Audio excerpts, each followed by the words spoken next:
set. All right.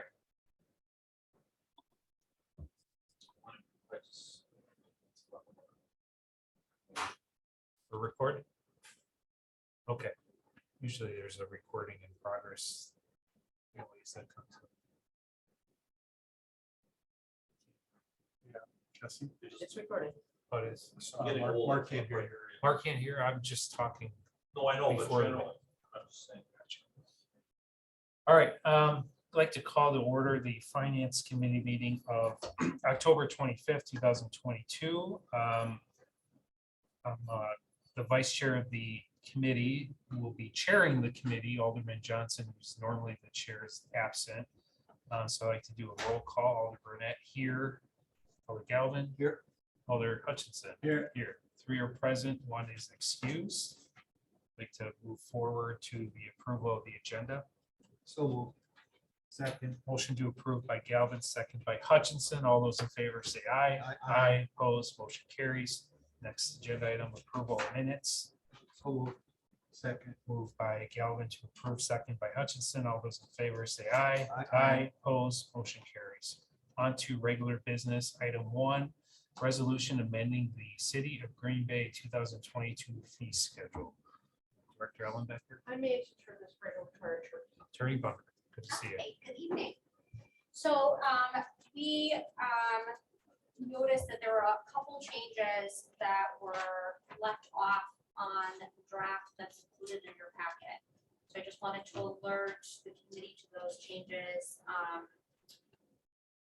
and essentially kind of move forward in making an amendment so that an updated fee schedule can go to council at the next meeting and then be adopted as such for first and final reading for adoption. So that it can be applicable for the 2023 budget. So the changes that are, and I believe staff has passed out the updated copies. So just to kind of highlight those changes, the zoning amendment fee for 44-82 will be coming up from 300 to 375. The conditional use permit fee would be also up from 300 to 375. The 1 and 2 family residential board of appeals application and hearing fee would be up from $75 to $125. And the multi-family board of appeals application and hearing fee would be up from $75 to $125. And other services for 1 and 2 family reinspection fee up from 50 to 75. And other services, commercial, educational, institutional, and industrial uses reinspection fee from 50 to 75. So those are the changes in the draft that was provided to you today versus the draft that's on the packet online. So that would be the current draft that would be up for approval for this this evening. Is this for the 2022 rates? Because we have an agenda in for the 2023 rates right now. Yes, this is for 2023. So this is for the 2023 fee schedule. So for 2022, which the agenda. item- There are no changes for the There are 2023. some- Is that what's up right now? Yeah. Sorry, apologies. Okay. So So that's all okay. that for the next item. Well, there were changes, and that's why the 2022, there were 3 line items under the 32-2 that were added to the 2022 schedule. Gotcha. Okay, that makes sense. Real quick, if I could, I don't know who would answer this, but perhaps for the benefit of Alder Hutchinson, how do we determine when it is appropriate to improve it? Like this is a regular review. Do you go look at other municipalities? Like kind of what triggers the change? I will start. This is an annual update to our fee schedule. We actually brought one through 1 or 2 meetings ago. It was the annual increase. These are 3 items that were recently added that were approved through council and have been added on here. Otherwise, this is an annual update to our fee schedule. That answer your question? All right. Any questions, the committee? Oh, no. It's entertain a motion. Motion to approve item 1. Second. Okay, motion by Galvin, second by Hutchinson to approve the agenda, the resolution. All those in favor say aye. Aye. Aye, opposed, motion carries. Item 2, resolution amending the City of Green Bay 2023 fee schedule. Anything there? Are we, Just the 3 new items under 32-2 And then, as the attorney has mentioned, there were some additional items that they were looking to change for the 2023 schedule, as she just noted. Questions from the committee? Make a motion to approve.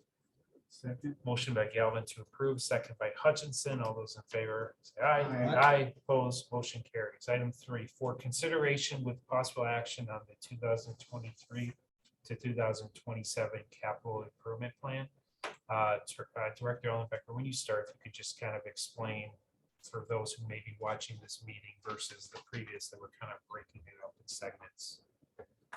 Correct, it's a large document and we've given this, put it in our packet several meetings in a row so that we can have some time to review and that we broke it down by department. Last week, we went through the fire department, Department of Public Works, parking, sanitary, storm at the October 11th meeting. We are looking to discuss police, IT, parks, city hall, some tip and transit at this meeting. What it does is, again, it is our 2023 to 2027 capital improvement plan. It is a draft, it is a direction, it shows you what it needs at a point in time are needed for the city of Green Bay. We focus in on, we look at all 5 years. We also look at 2023, whether or not there's items in there that could potentially be put in our 2023 budget, or if it needs to stay in the 2023 column, and then determine whether or not that's something we want to bond for going forward. I believe the direction tonight is have the departments go through, explain their needs, explain, if it's new, what it was used for, maybe the details of the useful life, and additional information is in a detailed page for every one of the items. You'll go look at the summary pages to start with. But I think the idea was to just go through and really look at all the needs for the city for the 5 years, a little more of a focus on the first year, but really it's a 5-year plan that we will be looking at. I do believe that we were looking at just a discussion for tonight, not necessarily action yet, that we were going to maybe consider taking it through an action when it goes through as part of our budget process. But that is really the expectation for tonight. We can go in any order you want. We did say that we would consider taking IT first since he has very few items. Our director is online. If you have any, you care which order we go in. It doesn't matter to me. Whichever. If Director Ronick is there, he's more than welcome to go first. And Hello? Director Ellenbecker, do you know what page of the attachment we should scroll to? Yep, for IT in particular, he has some equipment on page 391 of the electronic document. I will be bringing that document up. Okay, thank you.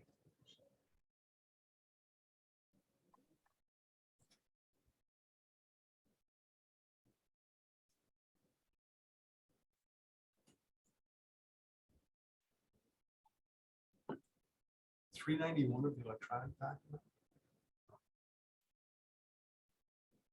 So, I have fire department. So if it's like the agenda that's published, or is it the part of civic clerk? I think we're all on civic clerk.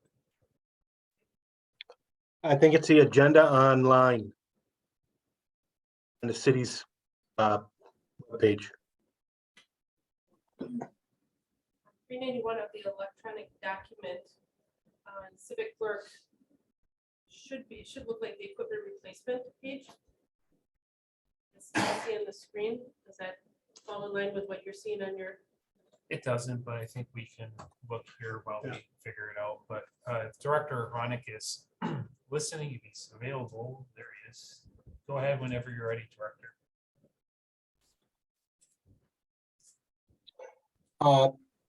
Can you hear me now?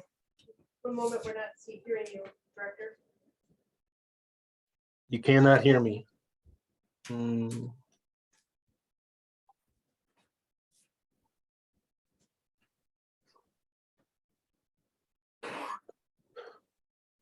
Let me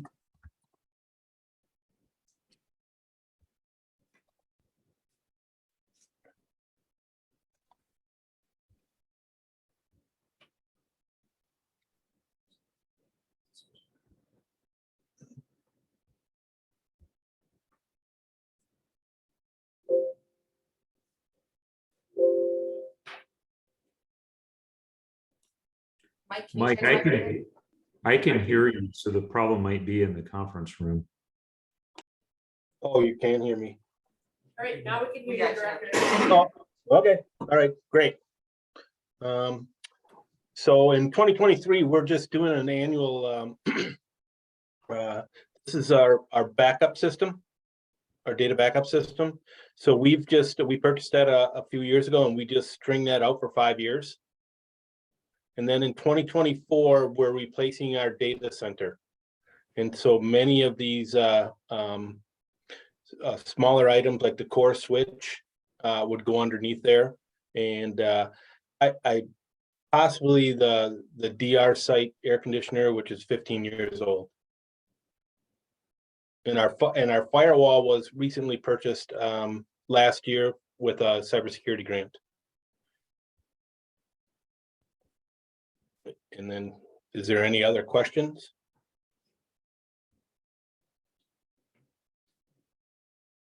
No questions, pretty cool. I wish all the needs were as little as yours are, apparently. I know Yeah, well, I really appreciate being given some ARPA money to fund our next year's projects or our following year's projects. So thank you very much. Fair point. Director Ellen Becker was going to comment.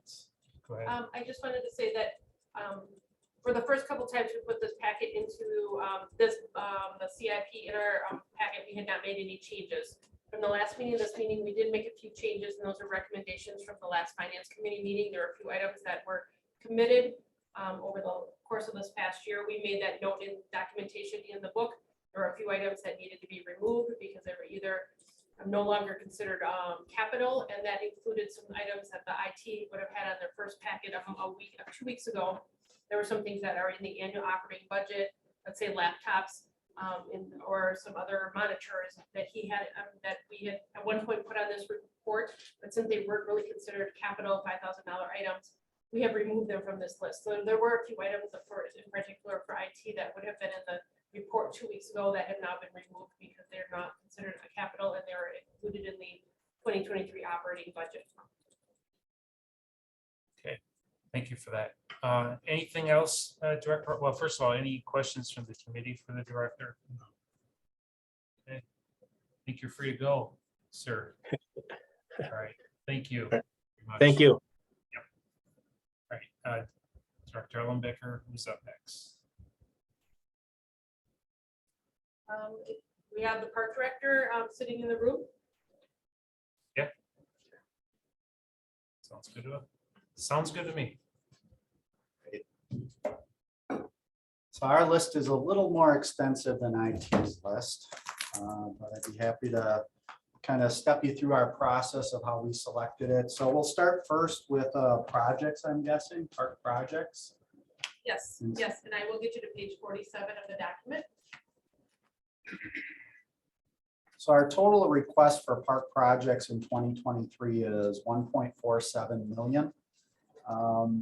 Just to give you a little guideline as far as how we select our projects. So a couple of things we look for on a recurring basis. One is playgrounds. We have over 60 playgrounds in our parks. So in order to replace them on a 30-year cycle, which is a long time to have a playground, you have to replace 2 playgrounds a year. If you want to replace them every 20 years, it's 3 a year that you need to budget for. Then we also look at our pavement and athletic fields and decide where our highest priority needs are. One thing I want to note in this 5-year plan, just for discussion, is Joanne's Aquatic Center. So if you look through the 5-year plan, I'll kind of point this out as we go through it. But one thing I just want all of you to know is that facility is 26 years old. It has a lot of maintenance needs. There's a lot of things that are starting to fail at that facility. So over the next 5 years, we're asking for a considerable amount of money for Joanne's Aquatic Center just to maintain it to the current status that it is right now. So it's over $1 million that we're requesting throughout the next 5 years just for Joanne's Aquatic Center. So there's really only a small portion for 2023, so we don't have to go into that in a lot of detail, but I just wanted to point that out because we are going to have a more lengthy discussion as time goes on how do we deal with that? Are we going to look at maybe larger improvements to it to downscale it so that, maybe that offsets our lifeguard needs? Or do we just continue to maintain its status quo and put the money that we need to invest back into it just to keep it operational? So, and then finally, when we're selecting projects, we also look at what requests are out there. So we look at the demands the park has, and then we also look at what alders have requested and the public has requested throughout the years. Some of it were mandated by park committee motions to include in our 5-year CIP. But what we do is we take a look at the park system as a whole and forecast out where the most important needs are for the next 5 years. So really what I want to focus on really is 2023, because that's where, we really have to make some decisions this year on. So as you kind of go through, I'll just go down each one, give you a little brief synopsis of each item. And if you have questions, just stop me for each one or at the end. So shelter roof replacement at Beaumont for $10,000. That one, again, we have X number of shelters and buildings within our park system. We replace the shingles on a 20 or 30-year rotation. We have to do a couple each year. So the ones that are listed for 2023 are the shelters that are really in the worst case scenario for asphalt shingle replacement. So Beaumont shelter, that one really is in rough shape, needs to be replaced very soon. Obviously, everybody knows if you prolong those type of amenities or maintenance features, then you could do damage structurally to the rafters. Beaumont Park half playground replacement. So a few years, maybe 10 years ago, we replaced half the playground, but the other half is still there. So it's in need of replacement. So we're requesting $75,000. Again, that's one of our oldest playgrounds in our park system, and probably really one of our oldest ones. So we need to look at that one in the short term if we want to maintain them on a 30-year rotation basis. Beaver Dam culvert engineering for $50,000. Over at Beaver Dam Park, we have an entrance drive that goes into our parking lot. And there's a very substantially large culvert underneath that driveway that the Beaver Dam Creek runs through. And that has collapsed. And so we do need to replace it. So we have to do a fairly extensive engineering study to make sure that we're sizing it appropriately so that it can handle flooding conditions when that creek fills up, and we're not actually trapping the water and creating a flooding hazard down the creek here. So the $50,000 is just for the engineering and the permitting necessary. At some point, once we do that, we'll know what the cost is to actually fix it. And so I would say, in 2024, we'll be asking for money to actually repair it once we know what the cost is going to be. So for right now, that's just an engineering cost. So it's collapsed. Yeah, I mean, some still goes through some water. It still functions, but it's collapsed. And if we have a major flooding event, it will trap water in there because that whole culvert is not to its full size anymore. What is the potential risk to neighbors? I mean, if the backyard's flooding, the basement's flooding, that kind of stuff due to that culvert. Yeah, that's why we're making it a priority to get that engineered ASAP. And unfortunately, I can't really give you a construction dollar amount as far as it'll cost So until we know what we're building. Ideally, I would have put a construction cost in that also, but it would have been just, shot in the dark or a grab in the air, let's say. So, but I think that that's one of our higher priority projects to get that engineered. Colburn North Playground, that is the one over by the ball fields that we just renovated. That playground was actually removed. It was one of our oldest playgrounds. We already removed it to expand the parking lot. Now we'd like to build a new one in its place. So we don't have any funding in place to replace that one at this time. Then you go to dog park, location undetermined for $50,000. For the last number of years, we've been working on kind of a dog park analysis for our entire city. We do have a plan that we're going to bring forward in the next month or two that we're going to present to the park committee. with 2 to 3 recommended locations to place dog parks. This is one where we have a good location that we feel would work for a dog park in the community. We still haven't gone through the process of reviewing it with the park committee and neighborhood yet. But we feel pretty confident that even if the location we had originally selected isn't going to work, there's a good alternate selection that will work. So we are asking for $50,000 to install fencing, in essence, around a brand new dog park in the city. We've had these requests for many, many years. People want more dog parks. This isn't a new endeavor. It's something that we're trying to fulfill the needs of the community. Is this the same project Alder Stevens and I were working on with James Anderson? Yes, but it's not the one over by Dan's. It's a different Right. location. Yeah, it's the same initiative where we're looking at where we can put dog parks in the city. Right, he'd given me a couple of names. Yep. 2 parks that you guys are interested in. Yeah, and we'll be presenting those in the very near future to the park committee. Skate park improvement engineering for $25,000.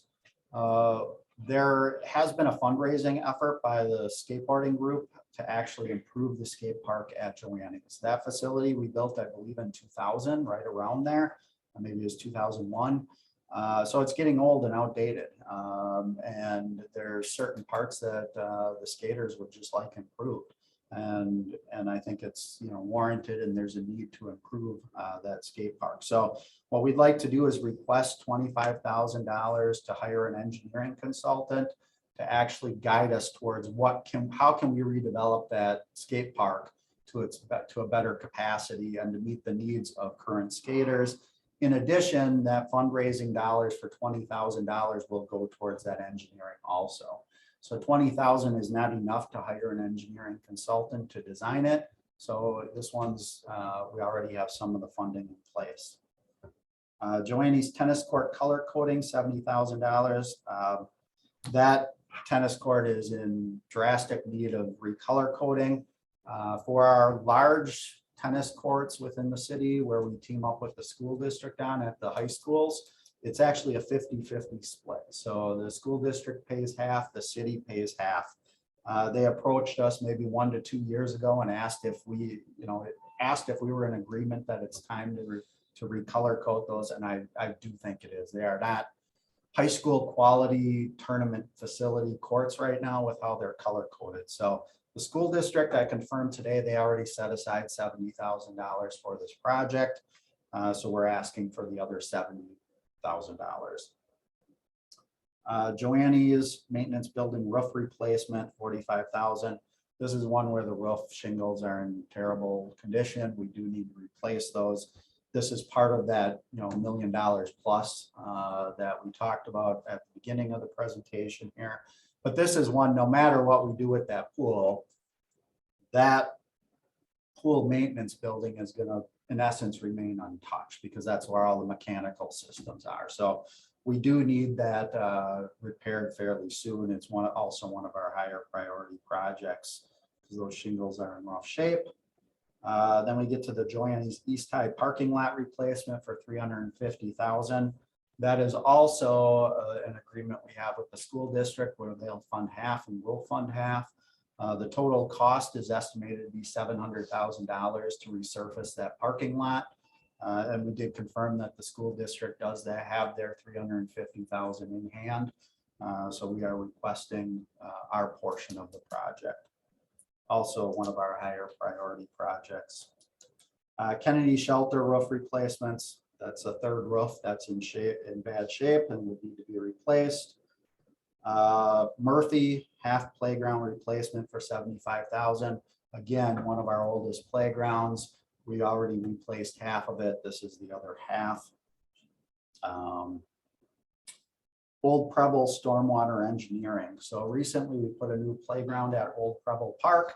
We did a master plan to relocate the parking lot and do some walkways. As part of that, we are mandated, even with the playground, to do stormwater management because we're disturbing X number of acreage within the park. So what this is we would be hiring a consultant to do some stormwater management plan. And then in future years, I think next year in 2024, we're going to ask for the money to actually implement that stormwater management plan so that we can build out the master plan for that park. But keep in mind that we needed to do that just for the playground alone. Okay, so should there be money to the right? I mean, are we seeing what costs could be coming at us in a year or two? Can you explain that a little bit more? Well, I see the years are 2023, Mhm. or 2020, yeah, 2023, 2024, 2025. Mhm. And you said this is for engineering, and then we're gonna do construction. So I would think in 2024, 2025, there should be a dollar amount Yes, associated with that construction, or is it? correct. We do somewhere in else? 2024, it's the line item right above the engineering one. Okay, You'll see, it says new playground walk. That's the cost for the walk, but also the stormwater management construction. okay, So we should have clarified that in the title. okay, just so it's there, I just wanted to make sure. Thank you. Perkins ball field lighting and hockey renovation. So we have money currently in place to remove a softball field at Perkins and convert it to a baseball field. And we are going to be bidding that work out this winter for spring construction. In order to get full use of that field, it really needs to be a lit field. And so we are requesting an additional $450,000 to light it. If we don't light it, they can still use the field, but really with the teams and leagues that utilize baseball fields, in order to really utilize it to its full capacity, it needs lighting. It makes sense to do that project now in conjunction with the construction next year, or do it, usually when we build these, we let the field rest for a year to let the grass grow. So even if we do the field in the spring and the lighting in the fall, it'll all be ready for grand opening the following year in 2024. So that is what that project was in relation to. East Van Beaver. Mhm. They're still lighting up for two ball diamonds that don't exist there anymore. Mhm. Plans to just leave the lighting there, turn it, for ice skating in the winter time or something, or are they gonna try and cannibalize that? See if they can use that light someplace. Yeah, that lighting is really old. So, if we were to be able to salvage anything, it would be just the fixtures. You can't salvage the poles because of how the pole, those are wood poles. And so how those wood poles react when they're buried in soil is the chemicals kind of leach out into the soil around it over time. And so if you pull those poles up and bury them somewhere else, there's no chemicals in the bottom portion of that pole anymore because it's all kind of in this topsoil in the original location. So what happens when you bury those old poles is they rot out very quickly and you have to replace them. So again, I would have to check the condition of the lighting. Usually, I mean, that's a really old lighting system, so I doubt that there's much we would want to salvage out of there. But could we potentially? Are there plans to remove those lights then? At some point, yeah. Yes. The next one, any other questions in regards? Next one is Perkins Landscaping Disc Golf Improvements. This is in the natural area at Perkins Park. We've been talking about this for a number of years. It was drastically hit by emerald ash borer. We clear cut hundreds of trees out of there. It's fairly open right now. We're working with the neighborhood to implement a new planting plan and a new design for the miniature or for the disc golf course, because the old course relied on the tree placements as obstacles. And now that a lot of trees are gone, it doesn't function like it should. So we're re-engineering that. So the $50,000 will be the cost to relocate the disc golf, and then also to buy trees and prairie plants and stuff to revegetate that entire area. Perkins shelter roof replacement. Again, that's another roof. We have a lot of roofs this year that just, it's just time. They just need to be replaced. Rush Aquatic Center air conditioning throughout the building. This would not really be the entire building. This would just be portions of it. just to keep the staff comfortable. If you've ever been in that concession stand or the offices or any of those areas, it is hot in those rooms. Really, they should have had air conditioning from day one. There's too much freezers and refrigerators in there to do it sufficiently with window air conditioners. We really need some sort of a, full-fledged HVAC system, kind of like a residential quality system. But yeah, they've been asking for that since day one, since we opened that facility. And with our staffing shortages, we're really trying to work with the staff to encourage them to want to work at our pools instead of work there for a few days and say it's way too hot. I'd rather work somewhere else. So that is in essence a summary of our project list for 2023 and kind of a brief synopsis of the whole picture. But I'd be happy to go over specific questions or Yeah, Director, I know Farland Park is not part of this because we're still, has it referred to staff to consider ARPA. If the ARPA Yes. request for Farland Park doesn't go through, will it be then included of the bonding request? then we could add it to the bond request. One thing that I'm working on right now, which is maybe taking a look at the ARPA requests that the parks have done to date and maybe create another ARPA request to talk about maybe a different way of looking at Farland, where we could bring in maybe some community development block grant funding to help fund a portion of that. And then maybe, bring in some ARPA dollars to maybe fund some of these other improvements that are on the 5-year CIP. I'm asking for 1.4 million over that. I know that typically Parks doesn't get anywhere near that. These are true needs for the Parks Department, and it's going to be tough to narrow down this list because there's so many needs within our park system. So I'm taking a look at maybe structuring another ARPA request that we can bring forward dealing with Farland and maybe some of these other things. Would you anticipate that? I would say in the next month or so. Yeah.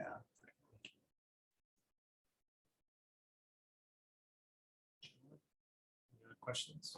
I'm good. Would you like me to talk about fleet and equipment too right Yeah, away? let's or do hold on equipment, that? let's stay with parks and then we'll jump to City Hall as, we'll come back to City Hall. Or I could do City Hall now because there's no fleet or equipment with True, that. true. I'll scroll down a little farther then. Just a few items, so go ahead.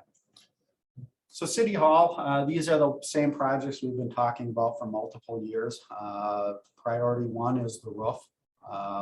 That roof is really in need to be replaced entirely. I can't stress enough that we're kind of to that point where we can't really defer the roof replacement much longer. If you go up on the sixth floor, there are leaks all over. Once or twice a year, I get a call from Mike Ronick because there's a equipment closet on the 6th floor where water is seeping in and it's drenching that closet. And if we're not careful, we could damage a lot of IT equipment in there. We patched it as much as we can. It's simply beyond patching.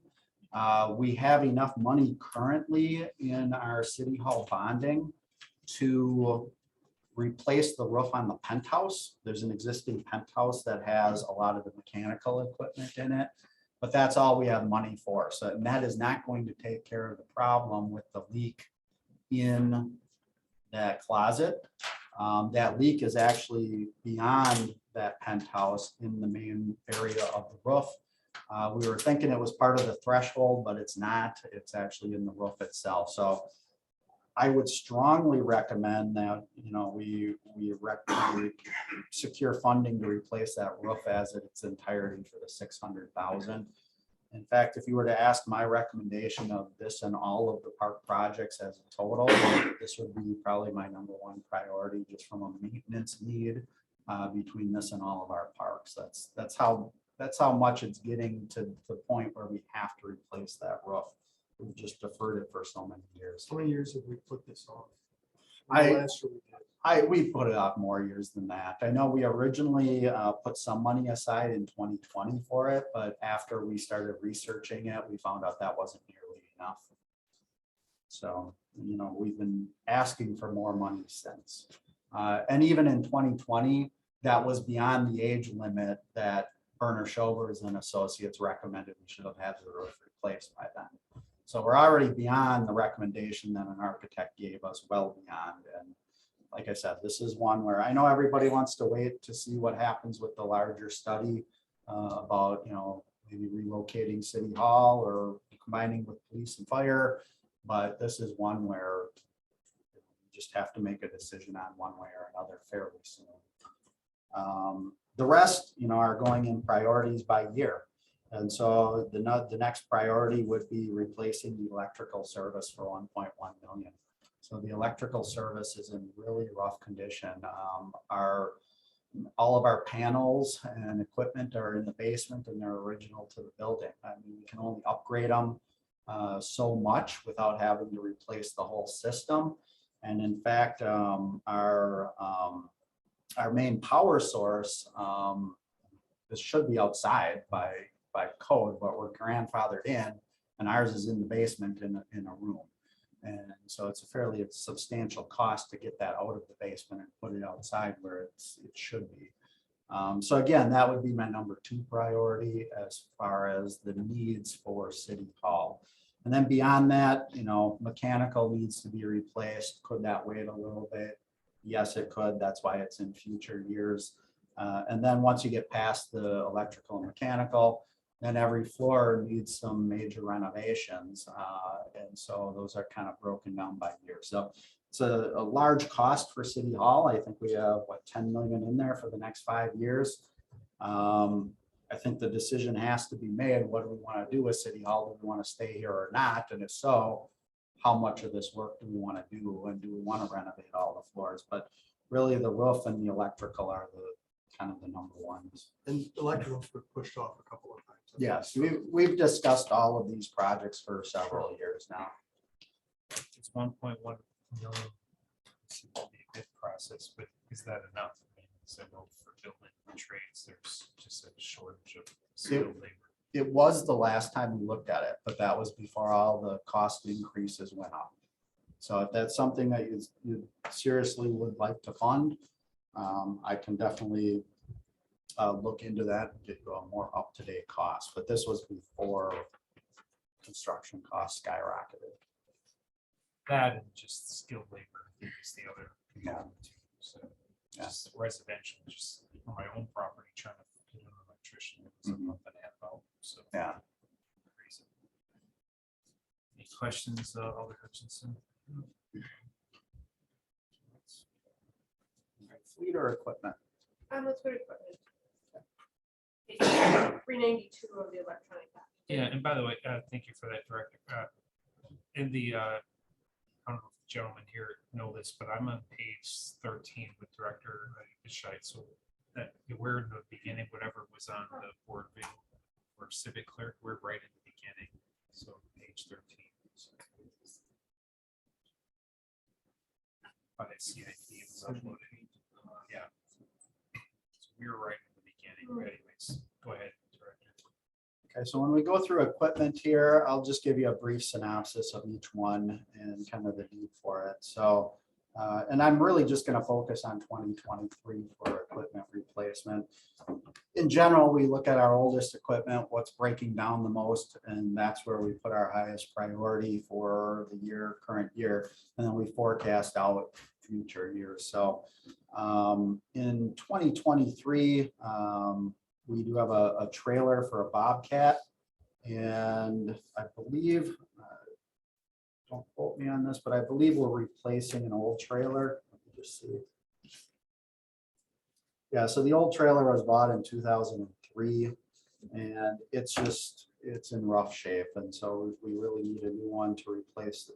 And we use it to transport all of our Bobcats from site to site. Then we go to a 16-foot gang mower with cab for $136,400. Those typically have a 10-year lifespan on those. And we bought that gang mower that we're replacing in 2013. So we're really at that 10-year lifespan. That particular unit that we're replacing, it's needed a lot of hydraulic work recently. We put some money into it just to squeak by for another year or two, but that one's really on its way out. It still runs, but it does break down a lot. And we go to a 60-inch mower, where we're replacing unit 107. That one was bought in 2005, so that one's nearly 18 years old now. We would replace that one with a 72-inch mower, similar to our other ones, if we were to get funding for this. Again, this was one that, we quoted, or we had in our bond request previous years. It was cut in the past. We'd like to replace this one if we could. Then we get to another 72-inch deck mower. That one, we're replacing one that was bought in 2012. So again, it's nearing 10 years. Typically, we try to put one or two of these mowers in our bond request every year, just to keep up with it, because we have 12 72-inch mowers in our fleet or in our equipment. So if we don't replace them every 10 to 12 years, it's going to creep up on us, and we don't want that to affect how often we can mow our facilities. Then we get to a Bobcat loader for $67,000. That one will primarily be used by forestry. They'll get large grapple hooks to pick up logs with it. Really, the one that we're replacing is unit 219. And that 219 is not very old, but what we found is it's not really big enough for our needs. So what we plan on doing is selling that one. And we're pretty confident that we'll get about $25,000 for the sale of that one. And then we'll use that towards the purchase of this Bobcat loader. So although we asked for $67,000, usually when we sell our equipment, we get pennies on the dollar because it's so old. This is one where we might see a little bit of a return of investment on. But like I said, the one that we have right now is down a lot because it's just undersized, so it gets too much wear and tear for the use that it's getting. Then we get to a stump grinder for $88,500. We currently only have 3 stump grinders in our fleet here. And right now, today, only one of them is working. So we're doing stump grinding right now. Stump grinders take a lot of abuse. They break down a lot. This one is really an old one. And, we do need to replace it sooner than later. And this one would be one of our higher priorities for equipment replacement. Probably our highest priority is the stump grinder.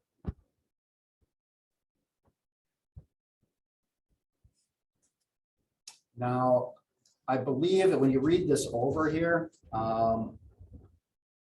the description is wrong on the individual pages. It says in there that we are going to split the cost with Storm, and we are not.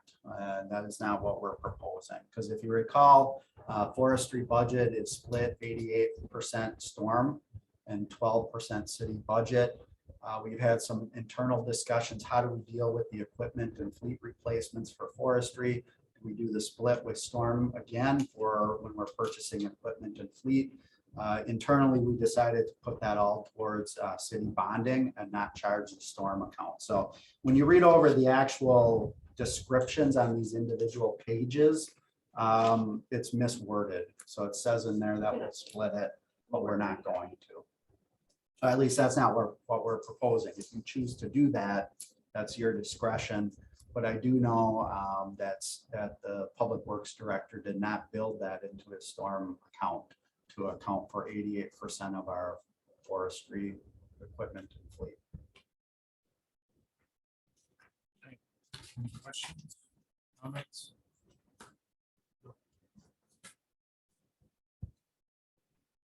Next.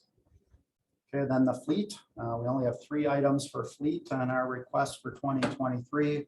First one is a box truck. We use that primarily at the Wildlife Sanctuary to haul brush, debris, other miscellaneous things that's used on a daily basis. We are replacing unit 22, which was bought in 2006. So it is getting fairly old. It does break down a lot. And that's one of our older box trucks.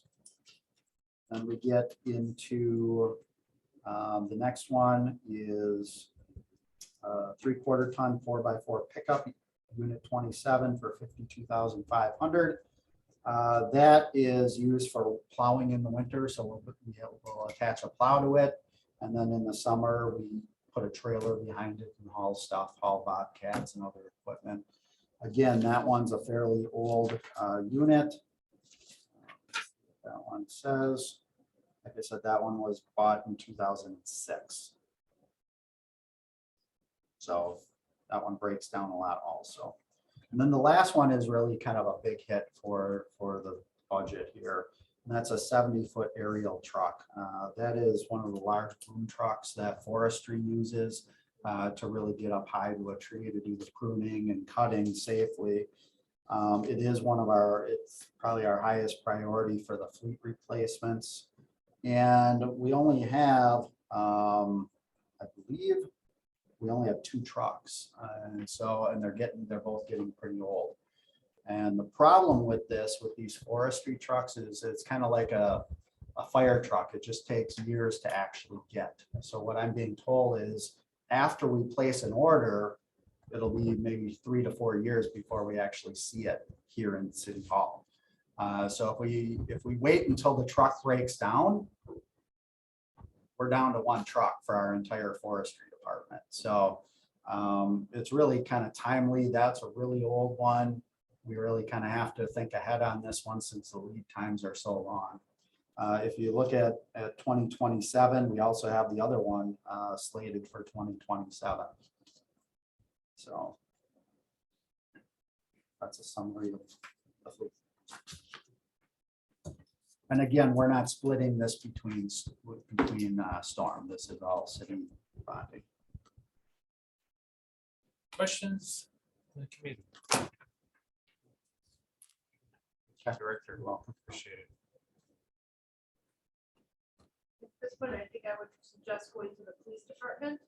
All right, Chief Davis, hear me, we're ready for you. And I'm ready for you, sir. All right. All right, so I'll just go right down the list, and just like Director Ditchhike, stop me if there's anything you have questions about as we go here. So a lot of things that you'll see on our capital improvement plan have to do with facilities and vehicles.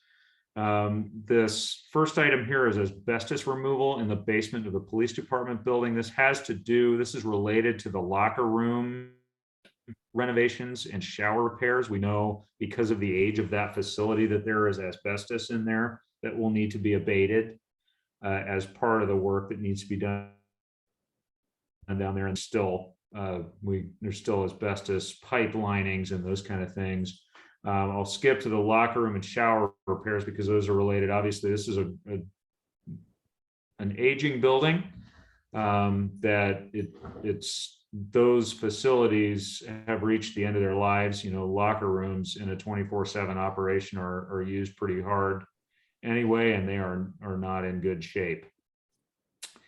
The backup power generator is another thing that if we're going to be staying in time is reaching the end of its life. We just had to replace a motherboard on that piece of equipment. And of course, in a police department, maintaining uninterrupted power in power outages is critical because it's a piece of critical infrastructure. The building entry system is a fairly important security upgrade. Currently, what we do is we have cipher code locks with a 4-digit code on every door. And whenever we have an employee who leaves our employment through retirement or whatever reason, we have to go around and change all of those. It's very inefficient, and it's really not working very well for us. And you don't have any control over who gets that code. You tell everyone not to give it out, but it's much riskier than just an ID card based entry system. And so that's a pretty important security upgrade that we need for our facility. And so that covers the facility needs. I'll stop there for any questions. Sure. Chief? The backup generator, the one that's currently there is the size of a small truck, isn't it? That green one in the garage? Yes. Is that the current generator? And when I started at the department, I was already almost 30 years old. And we were told at that time that when we started that it was designed to provide all the power for the PD and city hall should the power ever fail. Where would you be putting the new one if you get one? I think it will depend on what backup generator technology looks like, but the plan A would be to put it right where the old one is. And then the locker rooms, are you looking mostly at the female locker room or the males that are getting the bulk of the renovations? It's both. Are you expanding the female locker room at all, or do they still have enough room? For now, they have enough room. That could change, however.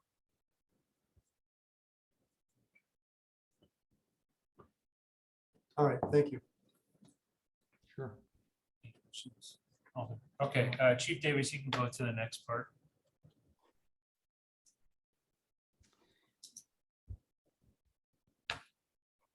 And then in equipment replacement, this is all stuff that we replace on a regular basis. Handheld radios, I'll start with those. We regularly replace a number of those so that as they age out, we have new ones. It's a regular replacement item. Just to put that in some context, handheld radios are very expensive. Those are about $4,500 a piece. And so it would be just impractical to try and replace them all at once. And so we have them on a rotation. Mobile radios are the ones in cars, and that's the same situation as with handheld radios. And then this radio repeater actually is something that needs to go in the police department because there are sections of the building where radios do not have reception, which is a problem if one gets a call when they're in one of those areas that the radio may not work. And then the security camera replacement, this is another one of those things that we do on a regular basis for different security cameras, deployable cameras that we can put out in the community to when we're asked to put up cameras to deal with crime problems or an uptick in issues in a certain neighborhood. Chief, the body cameras, would this be the section that we would normally see the body cameras? I believe that is in a different section, and that should be coming up. No, I'm actually gonna correct you. And the previous one, the book, present packet that you would have seen 2 weeks ago, the body cameras were in this, it's actually on my printed version. Body cameras were on this line item, but we have moved that to the operating budget. So at this point, because each individual isn't $5,000, so and it's two things. It's a lease, so it really should not be in a capital improvement. We should not be bonding for it. And second, according to our capitalization policy, which I did include in the packet, it would not qualify for a capital improvement item. So we did move it in to the operating budget. So we did take it off of here because it really doesn't qualify as a capital item. In total, the purchase itself is over $500,000 on an annual basis. But again, it's a lease. And so we shouldn't be bonding for it. And it doesn't actually be the qualification of a capital item. Attorney Bunger, just stop me if I'm violating any open meeting stuff regarding not agenda item. But if we do not approve it at the budget for standard tax levy this year, what are our options to pay for the body cameras? Again, what our assistant finance director did say last year, we paid for it with ARPA Right. funding. So year one was a small amount, and we used operating budget. Last year we used ARPA funding, and this year it really does not belong in a bonding item. Fair enough. So Yeah, I mean, I know, I'm not trying to, trap you into an answer. I'm just curious, because if it's not in bonding and we don't have the financial resources when we discuss the budget, it'd be nice to know what our other options are to fund body cameras this year. So, any questions before the chief goes to the next section? All right, go ahead, chief. All right. The bulk of our requests, numbers wise, are obviously going to be in this fleet replacement category. This looks more daunting than it is. A lot of these are marked patrol cars. So all these replacement squads are just, over the 5-year plan to replace our patrol vehicles. There are a couple of things to point out on here. These box trucks are intended for specialty units like the SWAT team and the crisis negotiation team. We're currently using what are called 1033 vehicles or military surplus. They're not military vehicles. They look like ice cream trucks, but those obviously don't live forever. And so we would need to replace them. And this more expensive one is a SWAT vehicle that is used to carry equipment for the SWAT team. This command bus, this is a mobile command so it's a motorhome that's marked and it's out with radio equipment and computer work that we use to manage large events. This piece of equipment or something to perform this work is going to be really important to us as we build out our critical incident command program. We'll be making some changes to the way we deploy for mostly emergency SWAT calls and planned SWAT missions, where we're moving to some best practices in terms of how to manage those. And so you need a command post area someplace inside out of the weather to put your incident commander and then your team commanders for the SWAT team, the negotiations team, and then any operational support or investigations people. We have one of these right now, and it's currently costing us between $10,000 and $15,000 a year in repairs because of its age. And it very often is not deployable because it's broken down. And so it's reached the end of its life. Is for our animal control officer. And then again, you see a whole bunch of replacement squad cars. Lots and lots of these because it's basically every car in the fleet.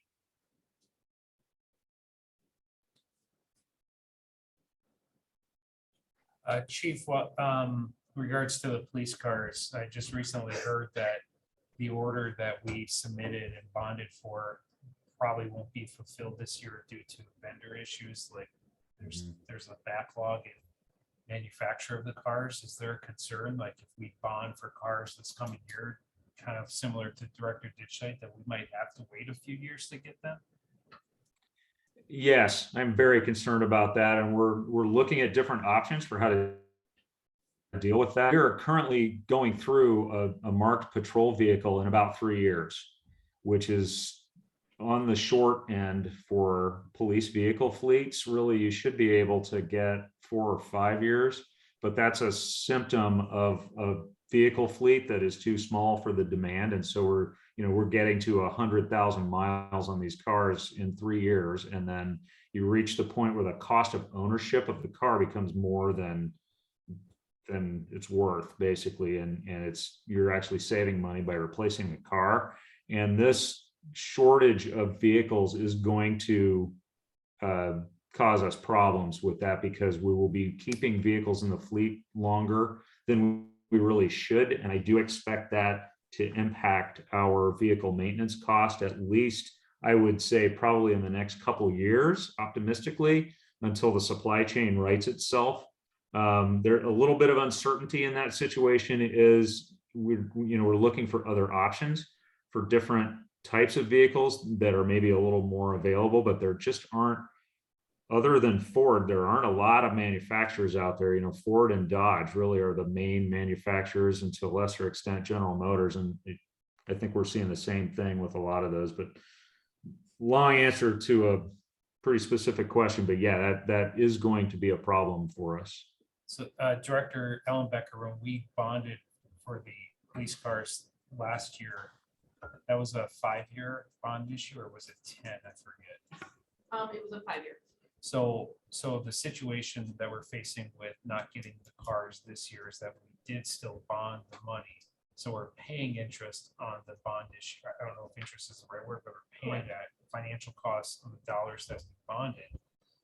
But we're still not getting the cars, so it's like a whole year of, because normally we're bonding for 5 years on a car that lasts 3.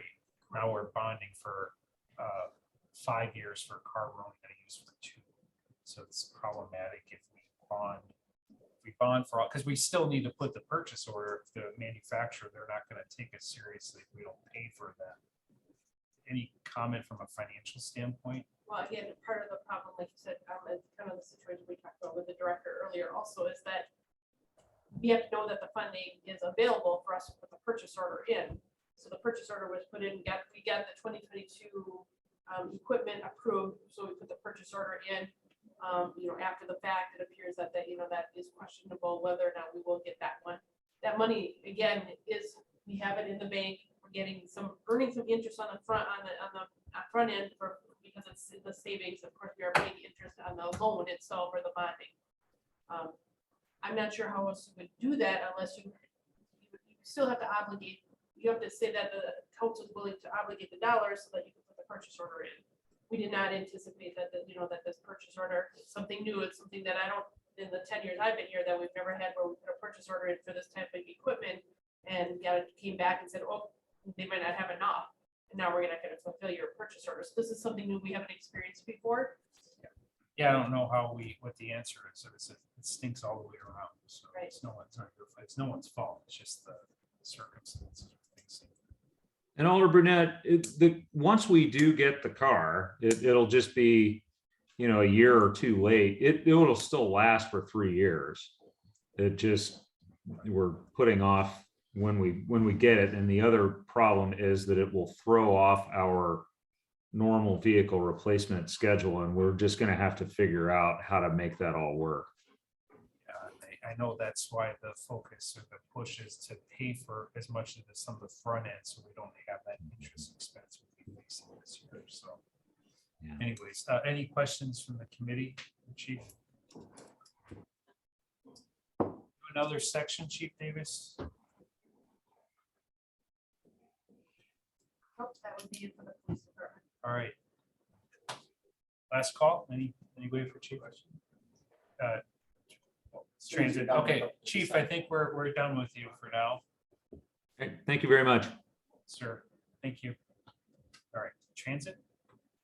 Director District, did you have something else? Yeah, I just had one thing to add quick before we go to transit. One thing I forgot to mention is, and I talked to director about this, is we forgot to add one item to our equipment list, and that was when we did our ARPA request for snowmaking equipment. We asked for $500,000, and we mentioned at that time that it was actually a $600,000 project, and we would have to bond for the other $100,000.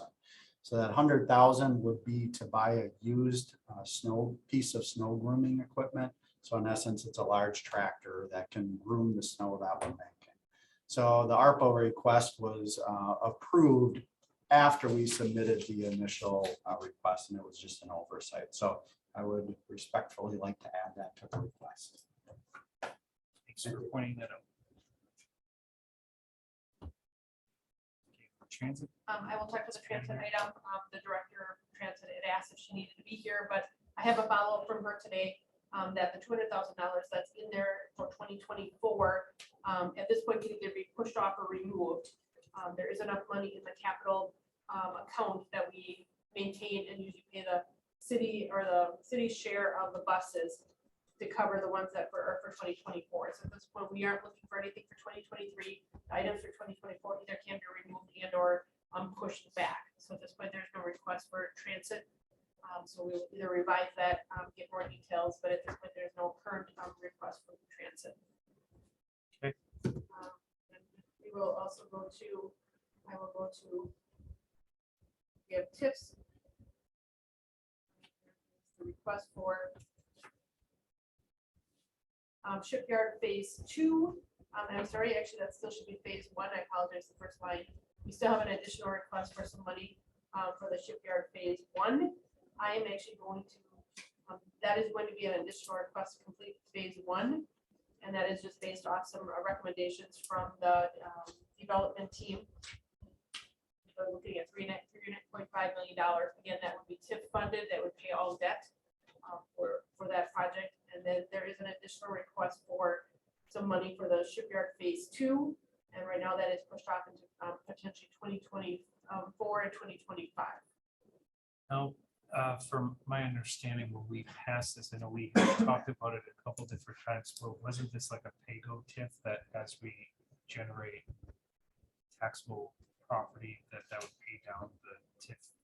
It would, and the majority of, there is right now, some of the one large development agreement that we have is the merge development agreement, and that is, it just has been pushed back a little up longer than we had expected, but we're still moving forward. We actually did, I think the attorney has just worked on another amendment for the merged agreement. It's still moving forward. So that is one way that there is some that money would come in and help pay for this project.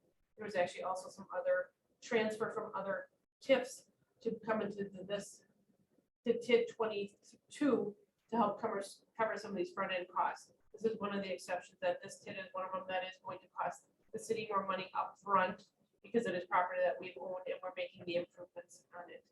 So this is the length of the development. This is the length of all the bonding we'll have for this particular stretch of.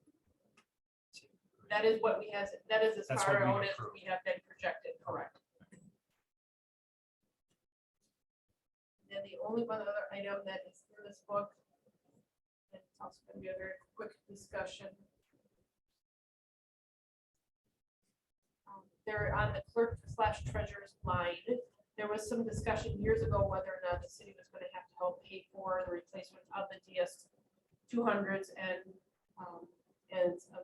the tabulators. And so this is an item that we just keep pushing out. At this point, there's no immediate need, so that there's a figure out there. Not sure if we're going to need that. So we kind of just keep it on the radar, and until we have immediate need, we're not moving it into any the 23 or 24. That hasn't been confirmed or locked in at this point.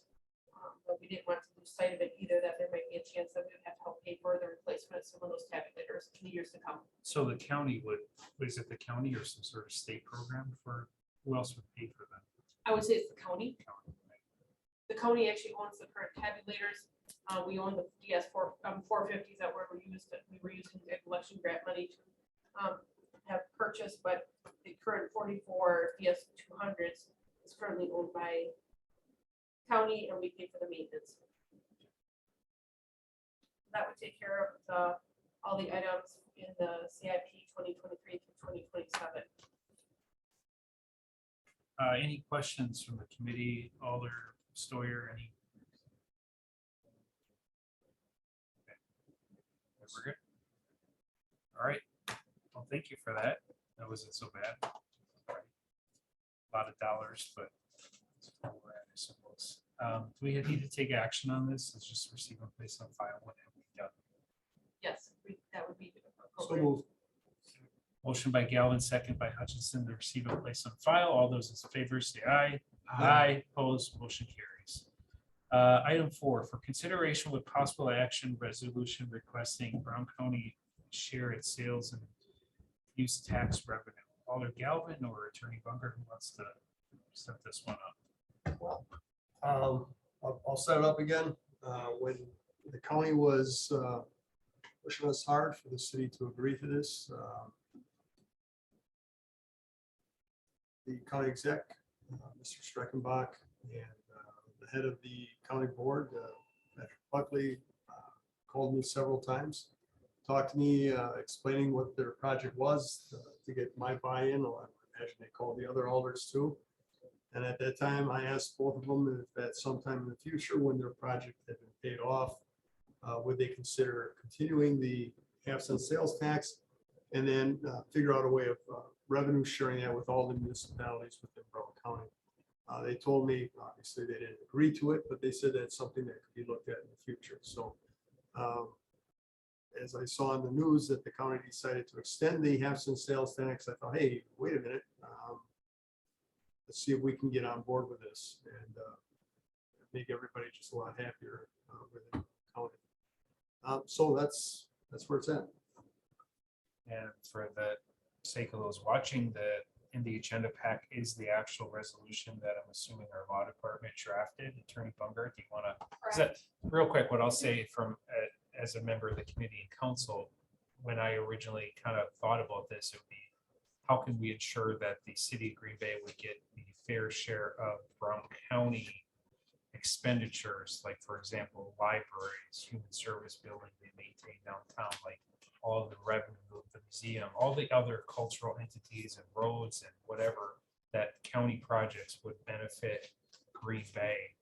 I noticed the resolution's just a little different in that it kind of requests equitable distribution of county dollars to the municipality of Green Bay. So I'm not saying that's right, wrong, or different, that Right, that's a the little resolution different. isn't structured to be asking for a specific dollar amount. It's essentially just requesting that, or bringing up the statutory authority that does lie with the county, that they do have the authority to be able to share, and kind of cites other counties that do share with their municipalities, and just basically bringing that forward to, as a resolution to the county for consideration, as how that gets distributed and how all that gets allocated, and whether even that is of interest and something that the county board would pursue.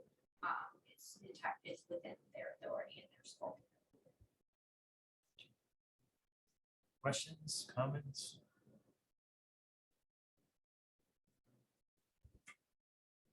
All right.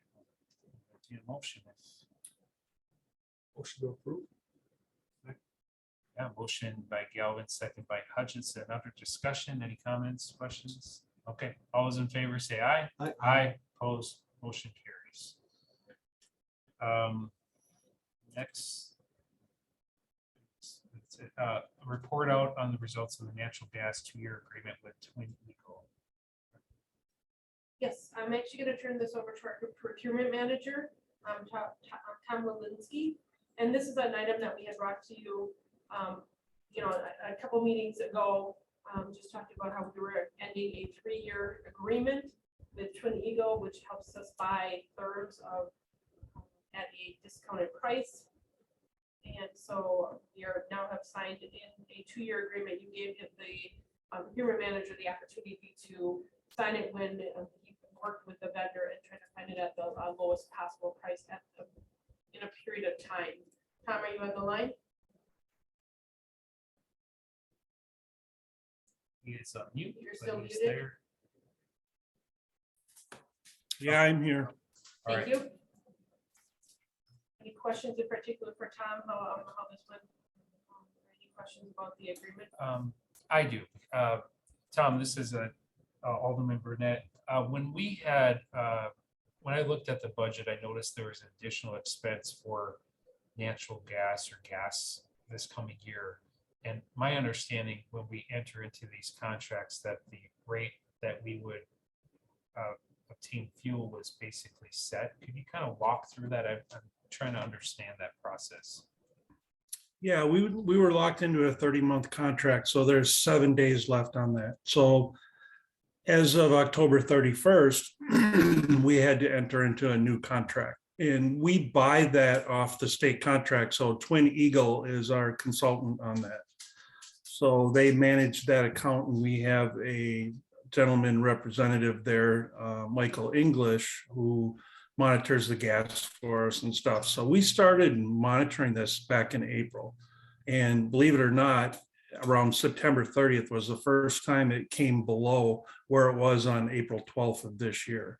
So we had monitored it for like 6 months, but as you know, it's a commodity, it's a daily thing. So it's very volatile right now.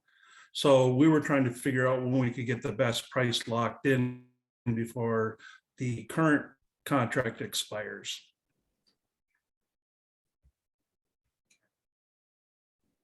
Questions? No, I commend him for his, that you've been looking at this for 6 months and Right. you were able to nail it just a week within of the contract expiring. So no, well done. And I like the fact that you've worked in there that if the price drops enough, that we're able to renegotiate with the company too. So. Yeah, and natural gas used to be one of the most stable commodities up before 2019. So, when the last contract we locked in, we were at 350 a decatherm, which was a very good price. Since then, it's gone crazy, and all the different variables that are causing that, the war and some of the other stuff.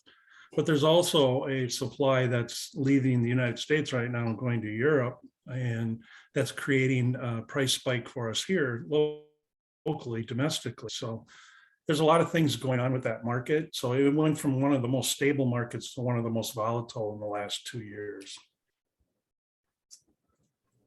Well, good work. This is just a report out, so there's no action taken on that.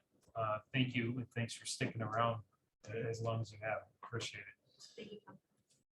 Next item is 2022 contingency account. Again, informational. We are at $184,297. Unobligated is $57,297. And then the next finance meeting is part of the joint finance and personnel, which is budget related, on November 3rd. Okay, motion to adjourn. Motion to adjourn. Motion to adjourn by Galvin, second by Hutchinson. All those in favor, say aye. Aye. Opposed, motion carries. Thank you, everyone.